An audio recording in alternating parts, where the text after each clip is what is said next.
Welcome to Shorty SuperCoach, guys. How's it going? Just a little day off for Shorty today. Taking it pretty easy, mind you. I was actually thinking I was working today. I don't know what happened with the roster, to be honest, but thought I was working, wasn't. So now I'm just cruising. So I thought it'd be a good chance to do a few videos because I'm going to lawn over the weekend. So just heading down there with Tyson Langers just for a couple of nights, get a nice little feed at the Italian place. Maybe go to they've got a lot of good waterfalls around there, and most of which I've already been to about 5 times, but be good to go to those again. And just been watching the cricket, tennis. It's a pretty chilled time of year. I thought this would be a good chance to really dive in, get a few videos done, schedule them, because obviously I won't be able to do them over the weekend. Sort of gone Friday, Saturday, and then Sunday I come back and basically straight into work. So won't get many videos done around then. So I thought I'd dive in, do a few right now. But we'll take a look at the Ds. As I've always said, if you've got any guys that you really reckon I should talk about and they're not in the timestamps, let me know. And also I've done plenty of club previews. So if this is the first one you've stumbled onto, feel free to check out I think got a playlist of all of them, and we're starting to get through them all, which will be nice, and we can really open up to some just whatever content you want to do. But I do think the Ds are one of the more interesting ones, certainly as to where they go for the whole year. Can they start contending again, or are these troubles in terms of the forward line going to start to really hamper them? And I wanted to start right where probably the biggest point of contention is, and that's the ruck.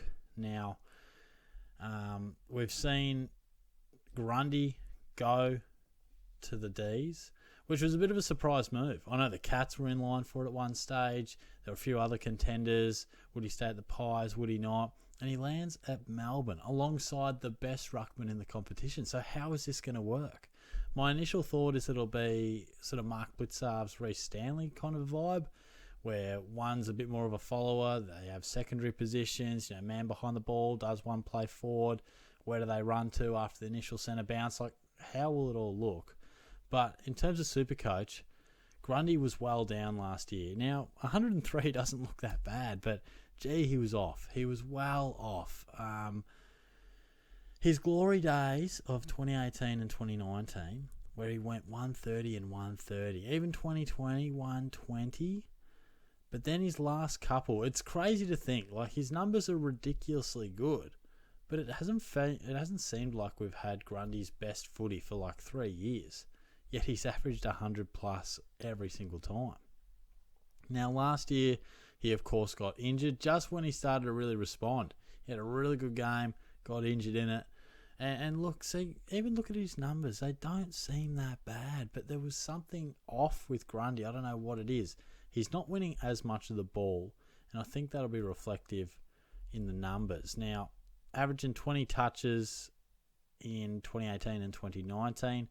That definitely dropped off last year. Dropped off marginally in 21, but definitely last year his numbers were down in terms of winning the ball. His tackle numbers slightly down. So, and hitouts were definitely down. So, we saw a rise in Darcy Cameron in the absence of Grundy. And now we're going to see a different combination for Grundy. He's going to team up with Max Gawn. Now, I'll probably talk about Gawn and Grundy in combination because we see Gawn just do amazing stuff once again. Now, full disclosure, I panicked, guys. First couple of rounds, 92, 88, and I got scared. I traded him, brought in Jared Witts. Horrible mistake. The 117, I was like, it's not ideal. 160, 130, 123, 172. It's starting to hurt now. It's starting to hurt. And then he actually had a weird slump in the middle of the year. Obviously he missed some footy, which didn't help anyone. But then he finished the year like an absolute house on fire. Played some really good finals. So he continues to be a superstar of the game, but it all changes. It all changes. How's it going to look? We don't know. So we'll find out how it's going to look through the pre-season. All we can really comment on right now is do we get a gut feel for it being positive or negative? And I think it'll be negative for their outputs. It might not be negative for Melbourne as a whole. I think it'll be probably really good for them. But I don't think it'll be ideal for either of their scoring. Now, think of who was the last SuperCoach ruckman that shared the ruck that averaged 110 plus? I don't know. You might come up with a player. But these blokes, they'll be sharing the ruck. Now, I've got no doubt they'll still average 100. Like, they'll find a way. They're superstars. But I think we need to pick a ruckman who we think can go 110 plus. Now, both these guys have done that comfortably before, but as sole ruckman, that's the key thing we always look for. Can this ruck finally make it? Because he'll get the full responsibility as the main man. You know, we're always talking about that. So-and-so retired. He can be the number one ruck. So-and-so moved clubs. I mean, we're talking about it with Darcy Cameron. Grundy goes. Can Cameron now become a genuine starter? Like, we can start with the bloke because he's the main man. All of a sudden, two superstar rucks combine. They both have different attributes that will really help Melbourne as a combined force, but I don't think it'll do too many favours for our heart rates in terms of watching their SuperCoach score from week to week. They'll still find ways to pump out 140s and 150s, but there'll be some days where Grundy just happened to get a little less time in the ruck, or Max Gawn just got caught at centre-half forward a little bit more than maybe you would like as a SuperCoach owner, and he dished up a 77. You know, it'll just impact in ways that we might not expect until we actually see it. So I'm quite happy to leave it alone, and I think most people are. But if you are going with one of them, I'd really love to know which one and why, because I think them sharing it makes me a little bit nervous, I must admit. So I'm happy to leave them alone. Now, we'll just quickly touch on these next two guys, particularly Oliver. I mean, I'm going to spend probably a minute on this bloke because he's a superstar. 127 average last year, and he just keeps doing it. 120 plus the last 3 years. Fantastic team, fantastic player. Like, it's a wonderful midfield, and he's a big reason for it. You've got blokes like Neil, Miller, Oliver. McRae was in that mix, and Jack Steele was in that mix as well. Slightly down years for the latter two last year. There's not too many guys that we can bank on averaging 120 plus, and Oliver is one of those guys. And I don't need to tell you why, because we all know his ball-winning abilities, tackling, inside mid, he's a gun. You can bank on him, you'll pay the big bucks, and you'll get exactly what you deserve. He's a superstar. So one of the blokes we can really, really count on.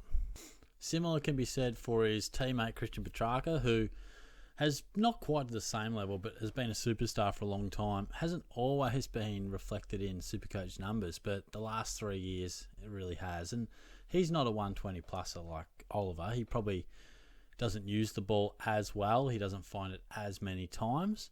But some people say he's the best player in the game. He's never been the best SuperCoach scorer in the game, but some people say he's number one. So 112 last year, not quite up to his 2020 standards the last couple of years, but 110 plus, still really, really nice. And he can go big. I mean, he destroyed it round one last year, went huge, and we just saw big scores consistently throughout the year. Didn't have his best final series, but from memory, he had a bit of he did something to his knee, didn't he? Or his leg? Was there a fracture in it or something? Something went on. But look, we saw some big scores throughout the year, and he can be a bit of a different player in terms of how he gets it. You know, he'll have a 160, but he can throw in, you know, lower scores like we've seen, a 53, a 70, 136. So you probably get a bit more variation in Petracca's scores. In terms of selection, I'm probably happy to pass on him. You know, I think there are better options around his price range. I don't think he offers any value. And look, I just think I prefer some other guys. He'll give you 110. Like, the bloke's a star, but for whatever reason, he's just never really been an uber premium that's been popular. You know, not a super popular player in SuperCoach. I don't know whether it's that because he kind of has that, I guess, reputation of a poor ball user, but he still finds a way to score. So yeah, he's probably a premium that could be a point of difference for you at this early stage, it would seem. But yeah, I'm happy to go for others around a similar price, but let me know if you're a big Petracca fan, who I am a Petracca fan. I think I've spent the last 5 years pumping him up. But at this occasion, at this price, I'm just happy to watch from the sidelines. I do love watching him play, but probably won't be in my team. And continuing on with another Christian, that's Christian Salem. And we'll finish the video with this one. And again, he's not a guy that I say go and pick for your team. This is probably more a draft option. And probably not one that many will be talking about at this point. But averaged 70 last year. Obviously had a shocking start to the year, getting injured so early. Scored 5. And then returned in pretty mediocre fashion. You know, he never really quite got going. Only 1 ton. Only 3 90 pluses, really. Saw him average 70. Now, before that, we've seen him go 90 plus a couple of times, 87 in 2020. I don't think there's any reason to pick him in Classic, but if Salem does return to taking the kick-ins, being a regular contributor out of the back line for the Ds, just biting off those kicks and just finding plenty of easy ball, then he should average around 90 again. So definitely not endorsing him for a Classic selection. Way too risky. But draft, another question. He's just one that you can just have in your pocket, have in that back pocket and just say, look, when everyone's scratching their heads and they're picking absolute muppets because they don't know who else is in or available, you can just go, look, Salem, he's still there. He's way unders. Scroll, boom, bargain. Lovely little draft selection. So he might be one that you can do that with. So keep him close to your chest because come that draft night, could be a really handy player to have.